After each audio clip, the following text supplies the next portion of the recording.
બનાસકાંઠા જિલ્લાના દિયોદર તાલુકાના ડુચકવાડા ગામમાંથી યુરિયા લિક્વિડ બનાવવાનું કૌભાંડ ઝડપાયું છે.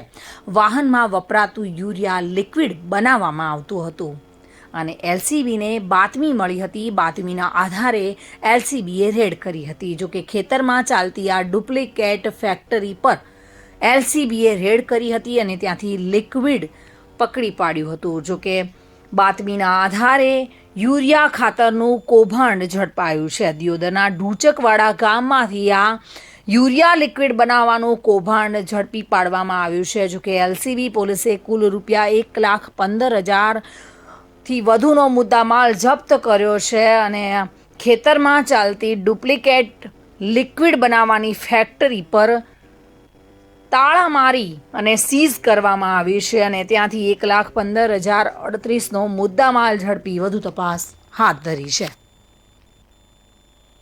Bureau report, today Gujarati news.